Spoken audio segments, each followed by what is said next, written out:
here we are on the last Cyber Dragon Overframe card and the second last Overframe in general from the Rivals collection. There is only one more to be revealed after this one, which we're going to take a look at afterwards, which is the Blue Eyes. But this is, of course, the GX Rival Overframe. And we are looking at Revolution Cyber Dragon, which, first of all, as a big old school Yu-Gi-Oh fan, and also a big fan of Cyber Dragon in general, like the card, this card looks phenomenal. One of my favorite ones so far, just purely off of the looks. This one is awesome. I mean, most of them have been pretty awesome, but this one is exceptional. Level 5 Light Machine, 2100 attack, 6100 defense, of course. You can only use the second and third effect of this card's name each once per turn. If you control no monsters, you can special summon this card from your hand. So a little bit of an upgrade to OG Cyber Dragon because your opponent does no longer need a monster. If this card is special summoned, you can target a face-up monster your opponent controls, negate its effects until the end of this turn. Okay, neat little bonus effect when you're playing into a board. During your main phase, you can fusion summon a machine fusion monster from your extra deck using monsters from your hand or field, including this card you control. Okay, that's it. I mean, all right, I gotta be careful here. I gotta be careful here to not be too disappointed because this card is clearly not broken, but I feel like it's still a decent card. It's the Imperm guy doing the Imperm thing. Okay. Yes. Yeah, I guess. I don't know. This feels like a card that is worse than the other Overframes, but I feel like not every single Overframe needs to be incredibly broken. Like, this is still overall not the worst card in the world. I'm not sure how good the third effect is in a Cyber Dragon deck is my problem right now. Like, is there any good fusion that you can go into that needs like 2 materials? Like, is this like at least a solid like 1.5 card starter or like 2 card combo enabler if you have like another Light Machine in your hand? It's not named Cyber Dragon on the field or in the graveyard. It is a Cyber Dragon card, but it is not treated as Cyber Dragon. That is true. Yeah, maybe that's something they should have put on it. It's good for K9 Cyber Dragon. I guess that's true. It's a very easy to summon level 5 as well. Yeah, I mean, it still makes Mega Fleet, right? Because that just requires any Cyber Dragon monster. So I feel like if this card ends up making it into the deck, it gives it a pretty significant boost for going second, because it's a solid card when you're playing into a board, right? Like, you special summon it from your hand, you negate 1 monster, and then you can still threaten the monster in the EMZ to make Mega Fleet. So in that way, it can answer multiple threats when you're playing into a board at relatively low investment, because, you know, it doesn't take up your normal summon. It doesn't really lock you into anything. So you can just like start by doing that and maybe you're good. So not the worst card, but I'm just not sure if it's going to end up making it into the deck. But I guess that also depends on, is Cyber Dragon a going first or a going second deck now, right? Because there's been times in Yu-Gi-Oh's history where Cyber Dragon was played basically exclusively as a going second strategy. And in those kind of decks, this card would be pretty welcome, I think. In going first builds, of course, where you don't get the bonus effect of the second effect, it's not as good. I can't really say whether it's good enough for it to see play in those decks, because I don't know if it actually counts as like a starter or a combo enabler or anything. Like, I don't know what kind of fusion, if I'm going first with Cyber Dragon, what kind of fusion would I be looking to make with this? Let me look at that one. Ooh, I remember this card. Yeah, okay. Hold up. So you're saying this one? Yugioh Svarog, the Mechanical Dawn. 2 Light Machines. If this card is fusion summoned, you can activate this effect during the standby phase of the next turn. Add a card from your grave to your hand with an effect that fusion summons a monster. When your opponent activates a spell, trap, or effect, you can banish a face-up light you control. You can banish a face-up light machine you control, or 2 Light Machines from your grave, negate the activation. You can only use... This is more of an end board piece though, right? This is not a not a combo enabler or anything like that. This is just something like, okay, well, yeah, you can special this and then invest one other light machine from your hand to make this, which is not the worst end word piece, but typically you wouldn't want to start your combos going first off with that. Rampage.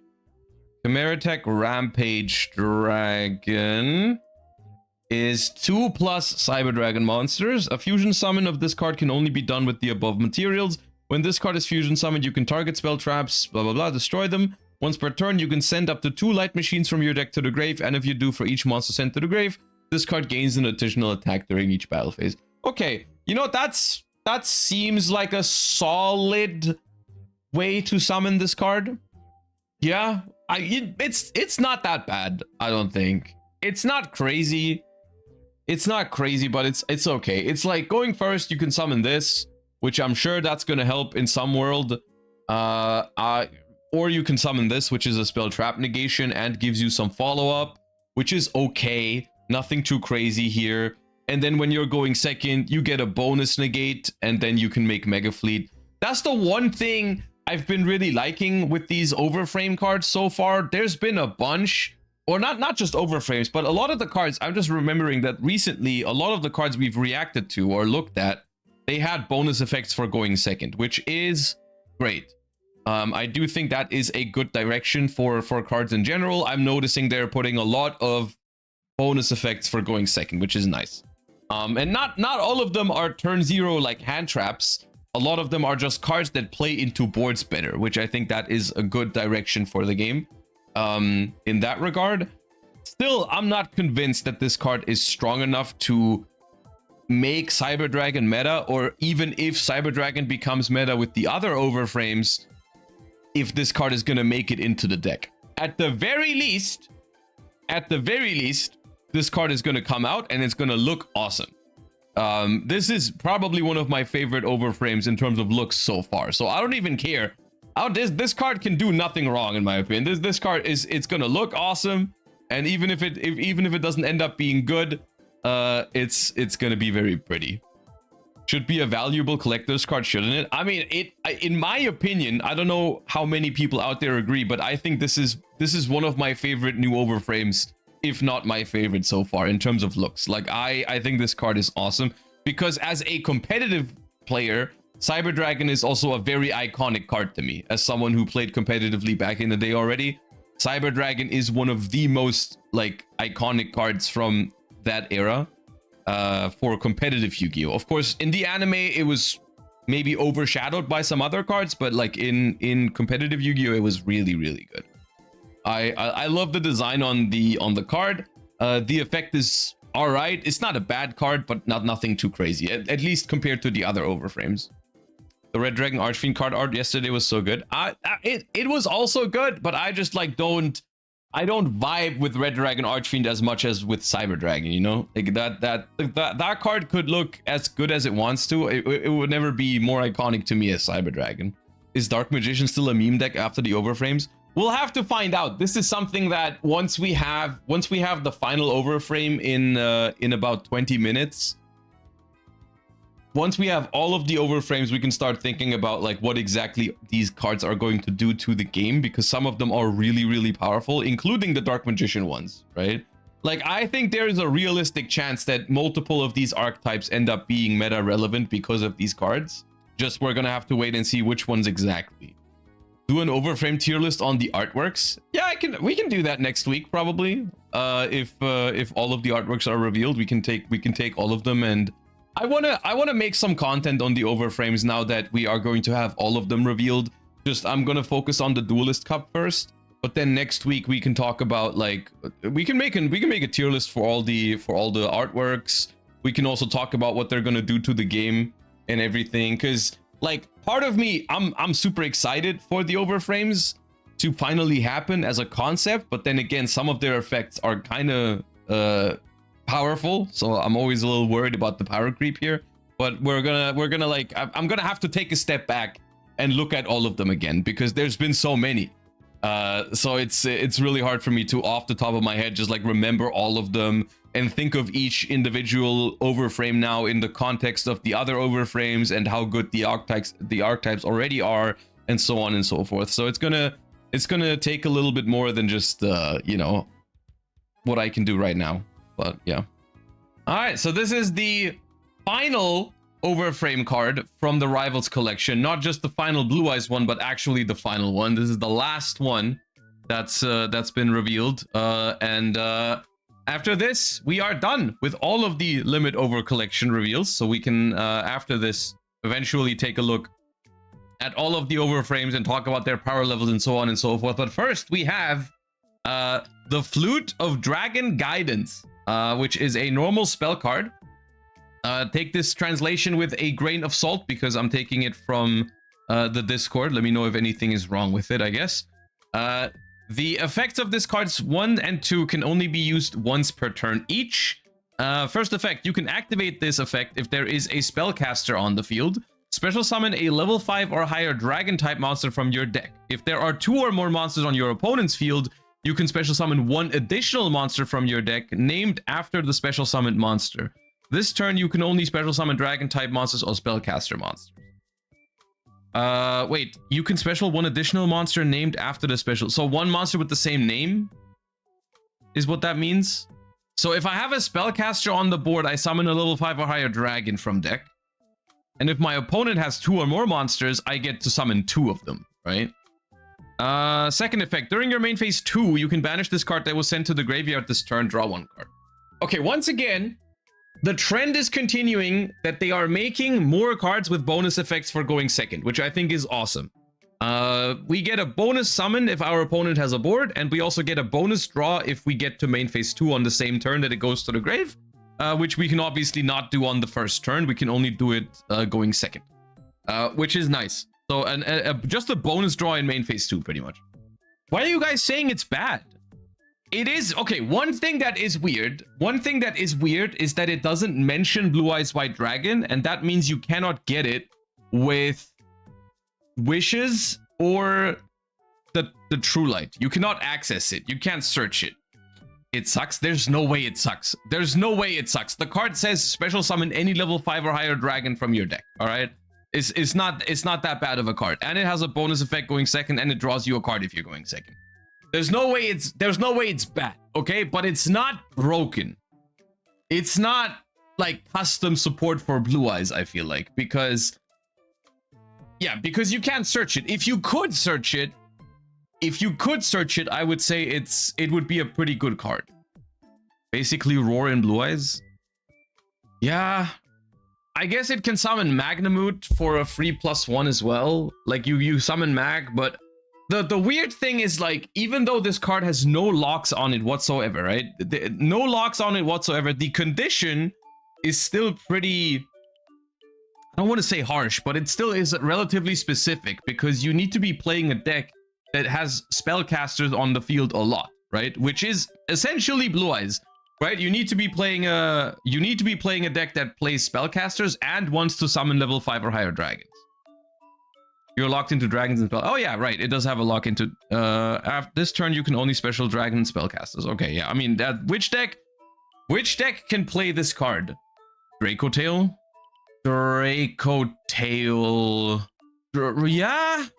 Yeah. Branded. But then you can't summon Mirror Jade. Maybe there are more decks that can use it. That's the interesting part, right? I think that is.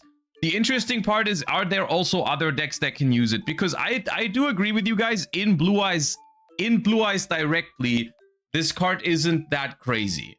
Because you basically need to open one of your good normal summons, probably Sage. Let's just say Sage.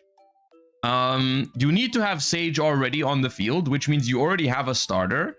And then you can summon any level 5 or higher dragon from your deck, but which one are you realistically even playing in your Blue Eyes deck, right? It's going to be Blue Eyes, or it's going to be Jet, maybe, if you want to play that, or Magnamute, right? It's not that crazy in Blue Eyes itself. Are there any level 5 or higher dragons that aren't hard once per turn for going second? I don't know. I was thinking of Grand Tusk Dragon, but Grand Tusk Dragon like pops 2 on summon, but I don't think that's... I do think that's once per turn. Even more bricks in my Blue Eyes deck. That's the weirdest part about this card, I think, is that it's not bad, but it doesn't really solve any problems that Blue Eyes has, right? Like if I were to describe the problems that Blue Eyes has, probably it's like a little bit of consistency because it has a couple of bricks in the deck, and also ceiling, right? Like the amount of stuff that you can put up or playing into a board going second. That's where Blue Eyes is lacking a little bit. And this card on paper, it has a good bonus effect when going second, but the problem is that like if your opponent has a way to stop your normal summon or remove your normal summon in Blue Eyes, that's already pretty bad for you, right? Because that's something. Blue Eyes was always a little bit weak on removal onto their tuners, right? Like when they would normal summon tuners and they would get removed from the field, it was rough because you can't go into the link 1. The link 1 would give you the field spell. The field spell would give you an additional normal summon, and so on and so forth. And without normal summoning the tuners, you can't really make the synchros either, right? And so if your opponent has removal on your spellcasters, you were pretty screwed going second. And this card needing a spellcaster on the board doesn't really solve that problem, right? If anything, it's going to make it even worse when you have this card in your hand and your opponent uses removal on your normal summon. You're like, oh, now this card that's supposed to be an extender and good going second doesn't even work as an extender going second, right? Your first normal summon is almost always barrel too. In the current iteration of Blue Eyes, that is also true. Yeah, in the current iteration of Blue Eyes, you would wanna summon barrel, of course. And I find it hard to imagine that you ever play Blue Eyes without Primite, at least at the moment. Even with a couple of new cards, I find it hard to imagine that the Primite cards are the ones you're looking to replace in your Blue Eyes deck. Yeah. Yeah, it's a weird one. It's a weird one. I like some aspects on it. I really like the fact, once again, I mean, I keep saying this, but this is a really important thing in card design these days. The fact that this card has bonus effects going second is really good and a really good design direction. But I just think that its primary use case is just not strong enough, especially considering that the card is not searchable. Draw card equals Josh likes it. It doesn't necessarily have to be draw 1, the bonus effect, but just the ability to summon an additional monster when you're playing into a board and then also do something in main phase 2, I think is nice. But yeah, of course, drawing a card is nice. Although I will say in main phase 2, drawing a card is probably one of the less important things you could be doing, right? Card should have been a quick play. As a quick play spell, it had I mean, of course, if it's always better if it's a quick play spell. But then you could be summoning some pretty stupid stuff on your opponent's turn to, like, but then would you be playing those cards just as targets for this? That's the other thing, right? Like, you wouldn't put targets for this card into your Blue Eyes deck because this card is not searchable. And that is typically not good in Yu-Gi-Oh! Is to include, like, a brick for an unsearchable card. You know, like, yeah, you can summon cards like Grand Tusk Dragon or a Morphage Goliath with this, but if this card is basically your only way of accessing those cards, then it's probably not worth, you know. YG organization translation. Okay, let's just double check real quick to make sure it's correct what we had. If a spellcaster is on the field, okay, your opponent could control one. I guess in some matchups that's relevant. Special summon a level 5 or higher dragon from your deck. Then if your opponent controls 2 or more monsters, special summon a second monster with the same name. Also can't special for the rest of the turn except dragon and spellcasters. During game in phase 2, if this card is in the grave because it was sent there this turn, banish it, draw a card. Yeah. Yeah, just some specifications, like any spellcaster on the field is enough. Makes it slightly better into some matchups going second, but not really. And the lock is for the rest of the turn, which also wasn't mentioned in the text that I had. But, you know, there's another use case for this card, I feel like, which could be interesting, which is if you're playing a dragon deck that can summon like a spellcaster from the extra deck very consistently. I'm not sure if there's any generic Link 1 or 2s that you could make. Right, like let's say you're playing Dragon Link, and you can easily make something a Charmer. Yeah, right? Let's say you're playing Dragon Link and you summon a Charmer in your combo, and then you can just use this as like emergency teleport for anything. Dark Magician of Destruction, yeah, that kind of stuff.